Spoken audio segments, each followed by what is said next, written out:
Welcome back to Kindly True. My name is Boris and this is episode number 2. It's a part of longer journey, so if you are looking for more context, it may be helpful to start with the first episode, but don't worry to stay where you are if that feels right for you. The idea of Kindly True didn't appear overnight. It matured in me over several years. During that time, I kept asking myself one simple question. What do I want Kindly True to be like? Many answers came up, but one stood out clearly above the rest. I wanted Kindly True to be a practical thing for real everyday life. Let me briefly share with you what I mean by that. While working with people over the years, I noticed one simple pattern. People usually identify themselves with one of two energy waves. On one side, there are very goal-oriented people. They work hard, they move fast, they stay in motion. They focus on achievement, success, and being someone. When they are on this wave, it feels right, like an airplane taking off. There is energy, direction, momentum, a sense of this is me, this is how I'm supposed to feel. Many believe this state is their only true self, and once they find it, they should stay there forever. But this wave doesn't last. Over time, the energy fades. In response, they usually try to get the same feelings by putting pressure on themselves. The hidden belief here is kind of, I'm limitless, I should always be strong and rising. They begin to believe that losing power means something is wrong with them. But strength is not a constant state. Believing that means lying to ourselves, and pushing to ourselves when our natural energy is gone is not kind to ourselves. On the other side, some people approach themselves in a very different way. Instead of pushing forward, they step back. They turn towards spirituality, acceptance, presence, and being. This path often brings them relief, calm, and slowing down.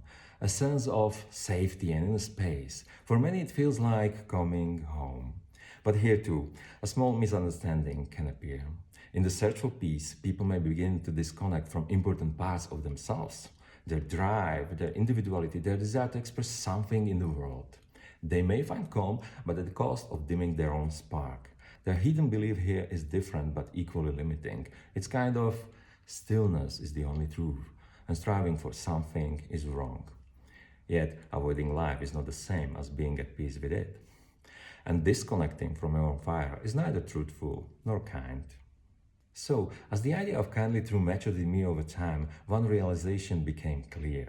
These two energy waves are not two separate worlds. They are two sides of the same human experience. We don't need to choose between them. We need to integrate both, because both carry value and both carry risk. Strength without kindness becomes pressure, but peace without direction becomes escape. So Kindly True is not about choosing one way over the other. It's about learning to recognize which wave you are on and responding to yourself in that moment, honestly and gently. Because sometimes the most truthful thing is to slow down, but sometimes it's to step forward. Kindly True is not about finding one right version of you and staying there forever. It's about meeting yourself daily, exactly where you are, and working with that version of you, truthfully and kindly. Well, before we continue, I'd like to share one small but important thing. Truth and kindness do not belong to the only one kind of energy. They can live in movement just as much as in stillness. They can be carried by clarity and momentum during the wave up, and they can be carried as well by slowing down and reflection during the wave down.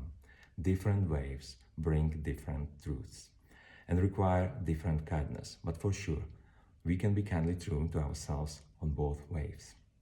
Neither wave is right or wrong. It's a process. It's building a relationship with yourself.